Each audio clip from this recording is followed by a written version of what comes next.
ഉദ്ധാന തിരുനാളിൻ്റെ എല്ലാവിധ പ്രാർത്ഥനകളും ആശംസകളും സ്നേഹത്തോടെ നേരുന്നു.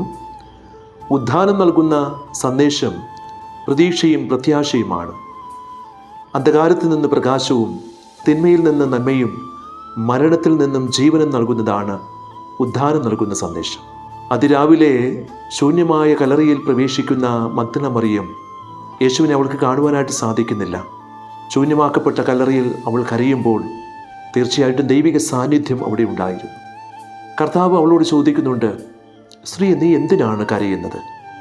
നീ ആരെയാണ് അന്വേഷിക്കുന്നത്? 2 കാര്യങ്ങളാണ്.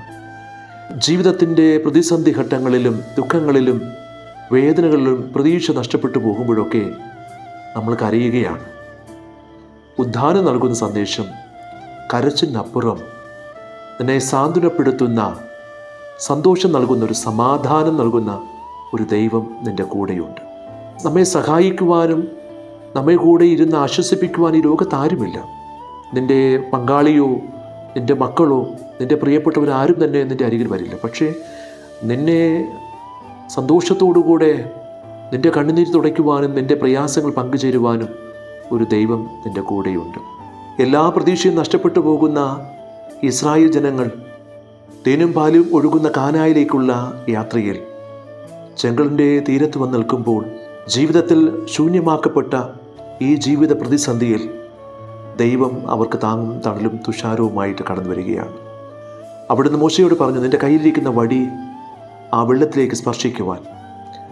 എല്ലാ വാതിലുകളും അടയ്ക്കപ്പെടുമ്പോൾ നിനക്ക് മുമ്പിൽ പ്രതീക്ഷയുടെ ഒരു വാതിലുണ്ട്, അതാണ് ദൈവം. ഹാഗാർ മരുഭൂമിയിൽ പ്രതീക്ഷ നഷ്ടപ്പെട്ട് ഇനിയൊരു ജീവിതമില്ല എന്ന് കണ്ണുനീർ വാർത്ത് ആ ശൂന്യമായ അവസ്ഥയിൽ നിൽക്കുമ്പോൾ അവളുടെ കുഞ്ഞിന് വേണ്ടിയിട്ട് സ്വർഗത്തിൽ നിന്നും ഇറങ്ങി വന്ന ദൈവം മരുഭൂമിയിൽ ഒരു നീരുറവ ഒഴുക്കി ആ കുഞ്ഞിനെ സംരക്ഷിക്കുന്നില്ലേ? ശൂന്യമാക്കപ്പെട്ട നിൻ്റെ ജീവിതത്തിൽ, നിൻ്റെ അസ്വസ്ഥതകളിൽ, ദുഃഖങ്ങളിൽ, ദുരിതങ്ങളിൽ നിന്നെ ആശ്വസിപ്പിക്കുവാനും നിനക്ക് താങ്ങാകുവാനും തണലേകുവാനും പ്രതീക്ഷയുടെ ഒരു ദൈവം നമുക്കുണ്ട്. നമുക്ക് പ്രാർത്ഥിക്കാം.